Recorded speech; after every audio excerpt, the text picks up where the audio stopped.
আজকের এই ভিডিওতে আমি আপনাদেরকে সুন্দর একটি গল্প শোনাতে চলছি। আশা করি গল্পটা অনেক ভালো লাগবে। গল্পটা হচ্ছে একটা বাবা এবং একটা ছেলে। ছেলেটার বাবা ছিলেন কামার, আর ছেলেটা তার বাবার সঙ্গেই থাকে, পছন্দ করতো বেশি। তাই ছেলেটা তার বাবাকে হঠাৎ করে প্রশ্ন করলো, বাবা, বলো তো এই পৃথিবীতে যে এত মানুষ আছে, সবার মূল্য কি সমান? বাবা বলল, হ্যাঁ সমান। তারপর ছেলেটা বাবাকে আবারও জিজ্ঞাসা করলো, আচ্ছা বাবা, যদি সমান হয় তাহলে এই পৃথিবীতে কেউ গরিব, আবার কেউ ধনী, আবার কেউ সম্মান বেশি পায়, আবার কেউ সম্মান কম পায়, এমন কেন?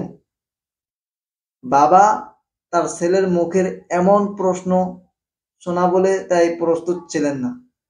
তারপর বাবা বলল, একে বোঝায় বলা যাবে না, তাই আমি একে উদাহরণ দিয়ে বুঝাইতে হবে।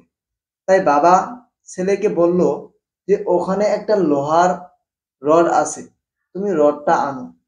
তারপরে রডটা আনার সঙ্গে সঙ্গেই বাবা ছেলেকে বলল, আচ্ছা বাবা বলো তো, এটা সকালে কত টাকা দিয়ে নেওয়া হয়েছে? ছেলে বলল, বাবা এটা তো সকালে 100 টাকা দিয়ে নেওয়া হয়েছে।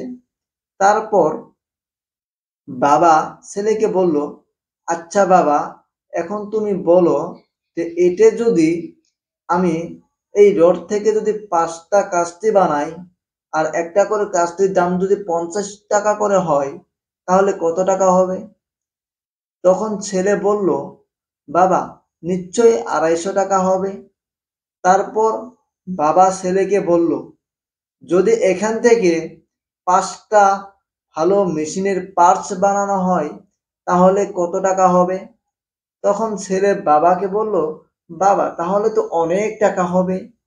তারপর বাবা ছেলেকে বলল, তাহলে বাবা যদি অনেক টাকা হয়, ঠিক তেমনি একজন মানুষের মূল্য তেমনি।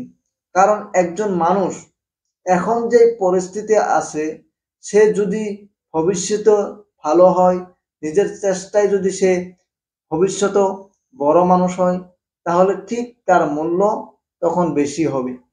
যদি এখন সেই কি পর্যায়ে আছে, তাকে সেই হিসাবে তাকে সম্মান করা হয়। এখন একজন মানুষের যদি পরিস্থিতি খারাপ হয়, যদি সে ভবিষ্যতে ভালো থাকে, ভালো হয়, তাকে সম্মান বেশি করা হয়। এই ভিডিওর দ্বারা আমরা কি বুঝলাম? যদি আমরা চেষ্টা করি, হয়তো তাহলে আমরা এখন যেই অবস্থাতে আছি, যদি আমরা ভালোভাবে চেষ্টা করি, আমরা ভবিষ্যতে ভালো হতে পারি। তো সবাই নিজের কাজকে কখনো ছোট ভাববেন না। সবাই ভালো থাকবেন, সুস্থ থাকবেন। আর যদি চ্যানেলে নতুন হন, এখন চ্যানেলটি